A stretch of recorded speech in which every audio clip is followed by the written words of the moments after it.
একটা সত্যি কথা বলবো, যখন কোনো মেয়ের জন্য কোনো ছেলেকে দেখা হয় তখন সবার আগে জিজ্ঞাসা করা হয় ছেলেটা কি করে, কত টাকা ইনকাম করে, নিজের বাড়ি আছে, জায়গা জমি কতটা আছে।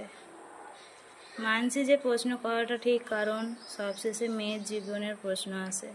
কিন্তু কখনো কখনো এই প্রশ্নের মাঝে বহু ছেলের পেছনে পড়ে যায়, কারণ সবার আগে তার ইনকামের জিজ্ঞাসা করে, তার জীবনে যুদ্ধটা কতটা সেটা কিন্তু নয়।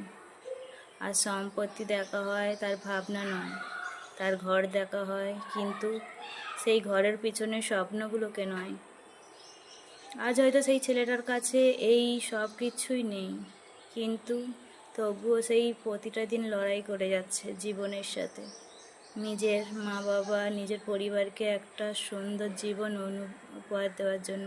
আর সবশেষে তবুও তাকে শুনতে হয় ছেলেটা তো ভালো, তবুও কম টাকা রোজগার করে।